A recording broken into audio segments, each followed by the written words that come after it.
Bienvenidos a su programa Poder Ciudadano contra la Corrupción, del Comité de Participación Ciudadana del Sistema Estatal Anticorrupción en Aguascalientes. Les damos las gracias por el tiempo que nos acompañan, por la apreciable compañía de su distinción, y también damos las gracias a la Casa de la Cultura por el espacio que nos brinda, y desde luego también a nuestros amigos y también colaboradores de Radio y Televisión de Aguascalientes que se encuentran por aquí trabajando desde muy temprano para que este programa tenga el éxito que requiere. Bien, mi nombre es José de Jesús Suárez Mariscal, soy el comisionado del Sistema Estatal Anticorrupción del Comité de Participación Ciudadana, y el día de hoy tenemos un tema interesante que se llama Planes de Integridad como herramienta contra la corrupción en el sector público y privado. Me voy a permitir presentar a nuestros invitados en la gala de las personalidades que hoy nos acompañan. Debo agradecer los tiempos porque sé que sus agendas siempre están muy complicadas, y pues me permito presentar en primer término las damas, la maestra Yulitzin Alelí Rodríguez Sendejas, quien es la diputada por la representación proporcional titular de la actual legislatura del Estado de Aguascalientes, que también es la presidente de la Comisión de Transparencia y Anticorrupción. Muchísimas gracias, diputada, por estar aquí con nosotros. Me permito presentar al maestro Jorge Silva Robles. Él es el jefe de departamento de la carrera de Contaduría de la Universidad Autónoma de Aguascalientes, que también le agradecemos mucho el estar aquí con nosotros. Es la carrera más grande del Estado y la responsabilidad más grande en una institución educativa, al tener casi cerca de mil alumnos en la carrera de Contaduría actualmente en la Universidad Autónoma. Maestro, muchísimas gracias por estar aquí con nosotros. Y al maestro Andrés Rodríguez de Alba, uno de los mejores expertos en el área, el especialista en la aplicación del compliance que tenemos a nivel regional. Muchísimas gracias, Andrés. Las agendas de ustedes sé que están muy saturadas, realmente valoramos mucho el valor de su tiempo.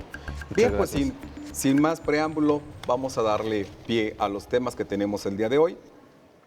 ¿Por qué creen ustedes que es importante que las empresas y el gobierno implementen planes de integridad como una estrategia en la lucha anticorrupción? ¿Cuál es la importancia que ustedes ven en este ámbito concretamente de los planes de integridad? No sé, le damos el uso de la voz a las damas. Gracias. Muchas gracias, contador. Nuevamente, pues muy agradecida con la invitación y con los compañeros que nos engalanan hoy en este panel. Yo considero que cualquier esfuerzo que se busque para disminuir los índices de corrupción debe enfocarse no solamente en los efectos que producen estos actos de corrupción, sino también se debe principalmente pensar en las causas que los originan. En ese sentido, pues se debe tener un enfoque preventivo que tenga como prioridad la integridad en las acciones o funciones que se realizan para lograr los objetivos tanto en el sector público como en el sector privado. Así pues, la importancia de los programas de cumplimiento, los planes de integridad también conocidos, como un enfoque preventivo en este combate a la corrupción, pues además de todo, estos programas de cumplimiento permiten reforzar en los grupos o en las organizaciones entre sus integrantes el respeto a las leyes, el apego a las leyes también, a los valores, y sobre todo pues permiten esa prevención de esos actos de corrupción, ¿no? También considero muy importante no dejar de lado lo que menciona al respecto la Ley General de Responsabilidades Administrativas en sus artículos 24 y 25, que señalan que todas las personas morales también son sujetas de responsabilidades administrativas, y que en ese sentido, si las empresas desean no caer en estos supuestos que señala la Ley General de Responsabilidades, pues deben de contar con un plan de integridad. Un plan de integridad que cuente con un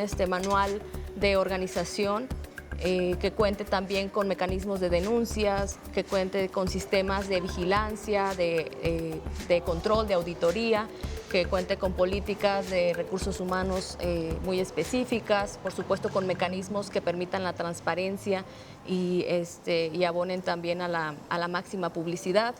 Y en ese sentido, por el contrario, si no se cuenta con un plan de cumplimiento, con una política, de integridad, pues estaría también cayendo en los supuestos que mencionan la propia Ley General de Responsabilidades, en los actos que se consideran ilegales o en los como son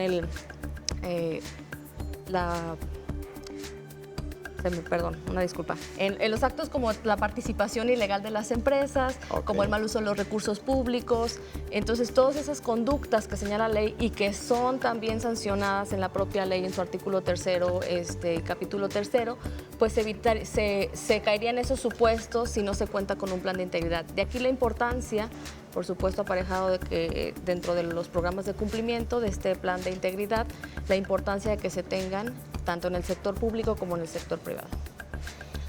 Creo que has dado en un punto medular en que cuando ya se tiene este plan hay como un cambio de aptitud, hay un cambio de paradigma que antes que no lo tenía, ¿no? Tenemos una ley de responsabilidades que es muy contundente, que ahora se modifica para también hacer, poder tener coacción contra las personas morales que son del sector privado, que antes no se tenía. Jorge, ¿cuál es tu opinión acerca de los planes de integridad? Tú estás muy relacionado con la parte de la docencia, estás a cargo de una de las principales carreras de la institución y obviamente una de las más grandes, ¿no? ¿Cómo crees que estos planes tienden a cobrar importancia, sobre todo en los estudiantes actuales de la Universidad Autónoma?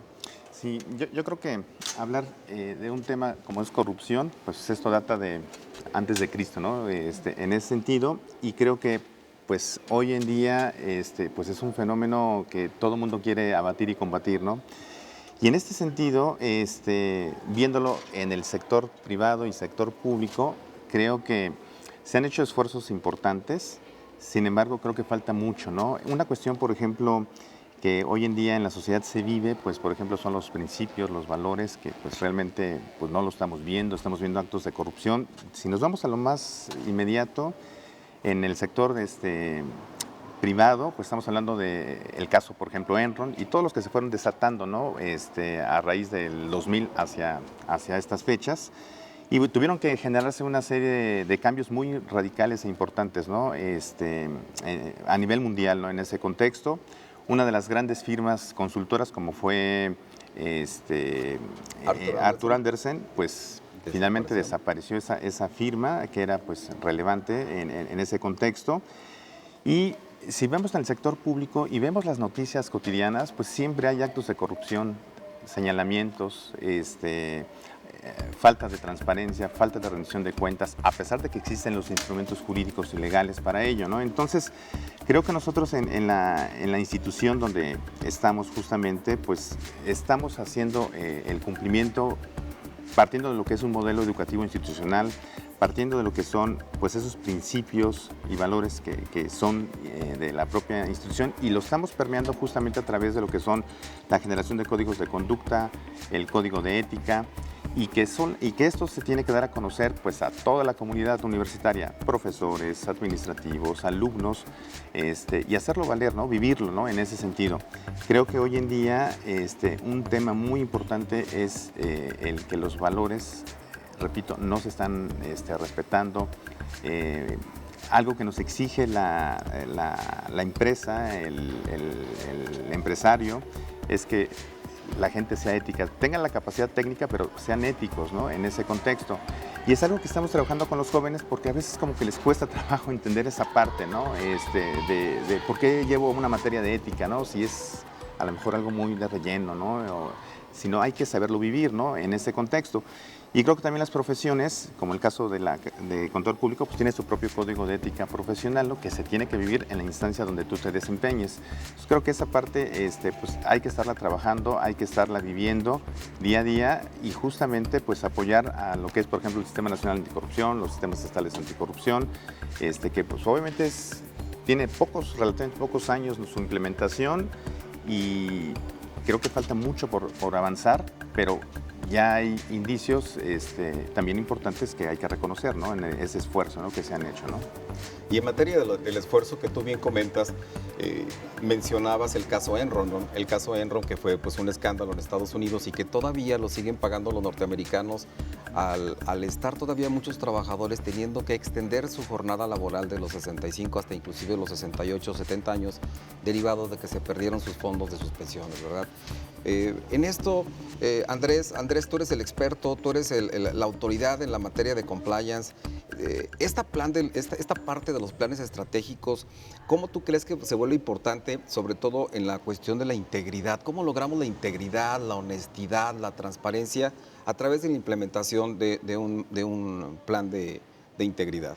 Sí, bueno, obviamente, como diría Aristóteles, hace rato estaba en la mesa anterior escuchando, estaban hablando de Aristóteles, y de Aristóteles decía que si tú quieres lograr que una virtud se convierta en un hábito, pues tienes que repetirlo constantemente, digo, parafraseando a Aristóteles, ¿no? Entonces, lo mismo sucede con los planes de compliance, ese es el objetivo.